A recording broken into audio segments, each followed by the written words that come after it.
আমরা বাসা যে পরিবর্তন করতেছি, বাসা পরিবর্তনের সমস্ত কাজ শুরু করে দিছি। এখন আমি বারান্দায় আছি। সো আমাদের ঘরের যাবতীয় জিনিসগুলো আমার ওয়াইফ অনেক আগে থেকে প্যাক করতেছিল। তো অলমোস্ট ভিতরে সবই খালি করে ফেলছি। আজকে হচ্ছে শুক্রবার 27 তারিখ, আগামীকাল 28 তারিখ। আগামীকাল হচ্ছে ট্রাক আসবে সকালবেলা এবং আমরা 2 জন লোকও নিছি। সো ঢাকা থেকে তারাকান্দা যেতে আমাদের ট্রাক ভাড়া পড়তেছে 7,500 টাকা এবং 2 জন লোক নিছি, তাদেরকে 4,000 টাকা দিতে হবে।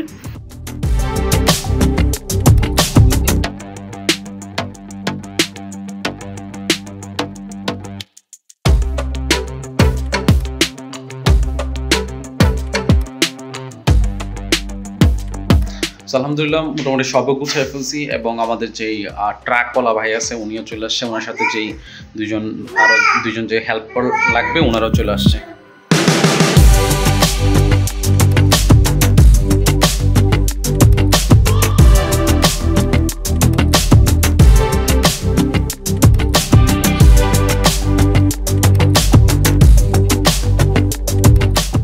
ঢাকা থেকে বাসে এসে মাঝখানটা পৌঁছাইলাম, এখন রিক্সাতে আছি, ময়মনসিংহ ব্রিজে যাচ্ছি। এটা আমাদের নতুন বাসা। সো প্রথমে ঢুকলেই ড্রয়িং রুম এবং ড্রয়িং রুমে হচ্ছে যে স্পেস আছে ভালো এখানে। তারপরে হচ্ছে যে দিকে বড় একটা হাঁটার রাস্তা, ডান পাশে হচ্ছে ডাইনিংয়ের পাশে হচ্ছে আপনার রান্নাঘর। সো রান্নাঘরও টাইলস করা, বেশ চমৎকার সুন্দর এবং থাক করা আছে, বিভিন্ন মালপত্র রাখা যাবে। সো আর এই পাশে হচ্ছে আমার রুম, যেখানে আমি কাজ করব এবং আমার রুমটা বেশ বড় আছে। এবং এই পাশে হচ্ছে আমাদের বেডরুম এবং বেডরুমটাও বেশ বড় আছে এবং বেডরুমের সাথে যেখানে ওয়াশরুম আছে। সো ওয়াশরুমটাও টাইলস করা, মনে হয় রিসেন্টলি টাইলস করছে, একদম চমৎকার লাগতেছে। আর এই পাশে বেশ বড় একটা বারান্দা আছে, হ্যাঁ বেশ বড় একটা বারান্দা, চমৎকার। সো কিছুক্ষণ আগে আসছি, প্রায় ঘন্টাখানেক আগে, মালটাল উড়াইতেছি অ্যান্ড গেমে প্রচুর অবস্থা খারাপ। আর আজকে রাস্তায় অনেক জ্যাম ছিল, ঢাকা থেকে ময়মনসিংহ আসতে 3 ঘন্টা লাগে, বাট আজকে 4 ঘন্টা 4.5 ঘন্টা লেগে গেছে এবং বাসা থেকে আসতে অনেক সময় লাগছে। আর ময়মনসিংহ থেকে তারাকান্দা আসতে অনেক সময় লাগছে। সব মিলে আমাদের প্রায় 6 ঘন্টার বেশি লেগে গেছে, 6-7 ঘন্টা লেগে গেছে।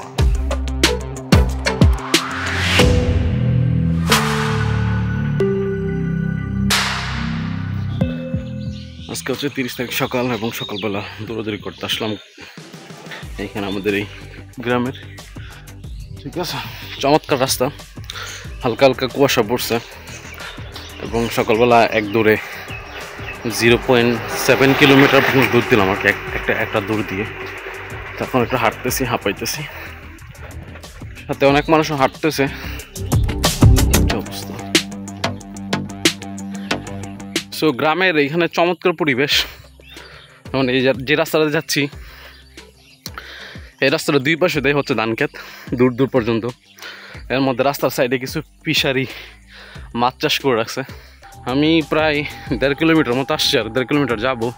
তাহলে 1.5 কিলোমিটার না গেলে আটলে আধা কিলোমিটার যাবো, তাহলে 2 কিলোমিটার হবে। তারপর আবার 2 কিলোমিটার ব্যাক করবো, টোটাল 4 কিলোমিটার ইনশাল্লাহ।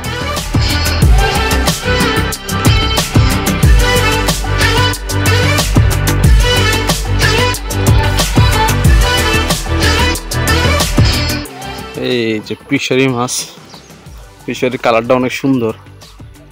হয়তো যে করছে উনি অনেক এক্সপিরিয়েন্স ফিশারি করার ক্ষেত্রে। মাছ জ্বালা ফালি করতেছে, কুসন্ত এগুলো শিং মাছ। হ্যাঁ শিং মাছ চাষ করছে এখানে।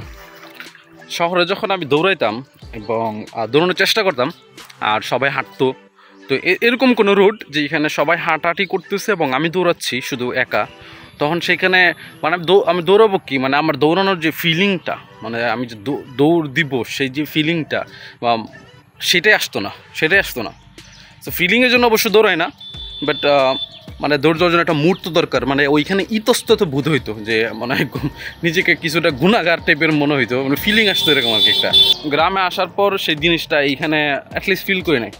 আজকে দৌড় দিছি, অনেক মানুষ দোকানে বসে রয়েছে, চার দোকানে দেখতেছে এবং হচ্ছে যে আপনার রাস্তায় যখন অনেক মানুষ হাঁটাহাঁটি করতেছে, বিশেষ করে যারা সকালে নামাজ পড়ে তারা হাঁটাহাঁটি করে এবং আমি দৌড় দিচ্ছিলাম। সো কোনো অসুবিধা ফিল করি নাই। আর বেশ কয়েকজন মানুষের সাথে কথাও বলছি, সো গ্রামের মানুষ তাদের সাথে কথাটা বললাম। সো ভালোই লাগছে ওভারঅল এটা ফ্রেন্ডলি সকালের একটা দৌড়দৌড়ি হইলো আর কি। তো চমৎকার। চমৎকার। সো দেখা যাক কালকে কি হয়, পরশু কি হয়, বা কয়েকদিন পরে কি অবস্থা হয়। আসসালামু আলাইকুম, গুড মর্নিং। সো তারাকান্দে আমি শিফট করছি বেশ কয়েকদিন হয়ে গেল, প্রায় 3-4 দিন হয়ে গেছে। সোফার এখানে তেমন কোনো অসুবিধা হচ্ছে না। প্রথম দিন তো আমরা হচ্ছে যে আস্তে আস্তে 6টা বেজে গেছে, তারপরে মাল সাবানা উঠাতে 10টা বেজে গেছে। ওই দিন ওইখানেই ঘুমিয়ে গেছি খাওয়া দাওয়া করে। পরের দিন সারাদিন আমরা সকাল থেকে বাসা গুছানো শুরু করছি আর কি। পরের দিন অবশ্য বাসায় কী সমস্যা, বাসাটা একবারে প্রায় নতুনই ছিল। সো কী সমস্যা সেগুলো জানালাম, বিশেষ করে জানানো, এবং দরজায় পর্দা ছিল না। সো আমার ওয়াইফ তো পর্দা করে, তো সেই পর্দার ব্যবস্থা করে দিতে বললাম বাসার মালিককে। তো বাসার মালিকে হচ্ছে যে সেগুলো, এবং একটা ফ্যান চলতেছিল না, সেটা উনি ম্যানেজ করে দিল আর কি। এটা হচ্ছে অবস্থা। আর এছাড়া হচ্ছে যে আপনার গতকাল ওইগুলোর কাজ করছে, এবং গতকাল আমি অফিসে ছিলাম, এর আগের দিন অফিসে ছিলাম। তো সোফার তেমন কোনো সমস্যা হচ্ছে না, গ্যাস, ফ্যান, লাইট সব কিছু ঠিকঠাক করলাম। ঢাকা যেরকম থাকতাম আর কি, ঢাকা থাকলে যেরকম একটা ফিল আসতো, ওইরকম একটা ফিল আসতে হচ্ছে। ফ্ল্যাটের মধ্যে সারাদিন থাকি, বিকালে একটু বের হই, বা সকালে যখন যেটা প্রয়োজন হয় তখন সেটা। যেমন আজকে সকালে হচ্ছে যে বেরিয়েছি সাইকেল নিয়ে, সো একটু শাক কিনলাম, ওই পলিথিনে আছে। আর এই পাশে বাসা থেকে আমার বাসার পাশে একটা নদী গেছে পিছন দিয়ে, তো খুব সহজেই দেখা যায় যে নদী যাচ্ছে, এবং নদীর পানি দেখা যায়, ছাদে যাওয়া যায়। তো ওভারঅল পরিবেশ খুব চমৎকার। আর 2-4 মিনিট 5 মিনিট হাঁটলেই এই গ্রামের মধ্যে চলে আসি। সো গ্রামের এখানে পরিবেশ একদমই, বাসাটাও একদমই গ্রামের সাইডে পড়ে গেছে। তো আমি বলবো যে সোফার সো গুড, তেমন কোনো অসুবিধা হচ্ছে না। আর এখানে এখনও ইন্টারনেট কানেকশন নিতে পারে না। একটা কোম্পানির সাথে যোগাযোগ করলাম, এখানে কোম্পানি তো তেমন না, বাট একজন হয়তো বা বিজনেস করে, আমি জানি না আসলে ট্রেড লাইসেন্স আছে কিনা, বাট ওনার সাথে যোগাযোগ করলাম, এবং উনি বললো যে আগামীকাল দিয়ে যাবে, বাট ওই দিন আর আসে নাই। সোমবারে দিয়ে যাবে বলছিল, তো সোমবারে আসে নাই। গতকাল মঙ্গলবার গেছে, আজকে তো বুধবার। তো গতকাল অবশ্য ফোন দিয়েছিল দুপুরবেলা, আমি ধরতে পারি নাই, ব্যস্ত ছিলাম। তো পরে বাসার আঙ্কেলের সাথে কথা বললাম, আর একজনের সাথে কথা বললাম, বললো যে এই কোম্পানি ভালো না, এবং ওনারা দেখেও ভালো মনে হয় নাই। কারণ যখনই ফোন দিয়েছি ইন্টারনেটের জন্য, উনি ফোন ধরছে এবং দ্রুত চলে আসছে, এবং আসছে তো পালসার বাইক নিয়ে। মানে ব্যবসা করতে গেলে উনি নেট কানেকশন দিতে আসবে তো পালসার বাইক নিয়ে, এবং কোনো যন্ত্রপাতি তেমন কিছু নিয়ে আসে নাই। পরে বলছে ওনার লুক আছে, আরেকজন এসে দিয়ে যাবে। তো উনিও একদিন সময় নিয়েছে, ওই দিন আসে নাই, পরের দিন দুপুরবেলা ফোন দিয়েছিল। তো এখন আমি আরেকটা নাম্বার নিয়েছি আঙ্কেলের কাছ থেকে, ওই নাম্বারে ফোন দিব। আর সোফার মানে মোবাইলের ইন্টারনেট দিয়েই ইউজ করতেছি, কোনো অসুবিধা হচ্ছে না আর কি। মোবাইলের নেট এখানে ভালোই পায়, যেহেতু উপজেলা শহর, টাওয়ার ঠিক মতো আছে, নেট কানেকশনও মানে কাজ করার মতো, অফিসে কাজ করার মতো। সো এই হচ্ছে অবস্থা গ্রামের। এই মানে সাইকেল দিয়ে আসলাম, এখানে প্রায় 7 মিনিট দূরত্বে আসছি, 7 মিনিট দূরে। এখন তো একদম সব একদম গ্রাম, একদম হচ্ছে যে ধান ক্ষেত, পুকুর, এখানে মাছ চাষ করে আর কি। এই হচ্ছে অবস্থা। সো নেক্সট আপডেট খুব শীঘ্রই দিচ্ছি। Thank you.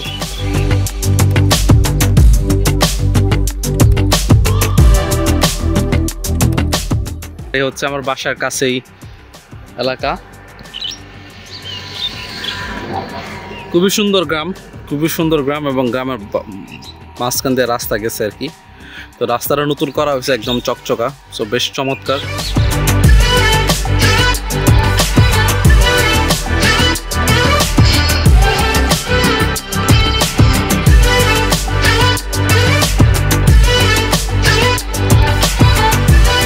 সো এই হচ্ছে আমার বন্ধু সাখাওয়াত, এবং আমি আছি এখন হচ্ছে যে গৌরীপুর উপজেলাতে, ময়মনসিংহের। এবং ময়মনসিংহের আপনি যেই জায়গায় যাবেন, সব জায়গায় এরকম হচ্ছে ধান ক্ষেত, এরকম বড় বড় বিল আছে, এবং রাস্তা আছে, রাস্তা মাঝখান দিয়ে গেছে, আর দুই পাশে ধান ক্ষেত। চমৎকার লাগে পরিবেশ।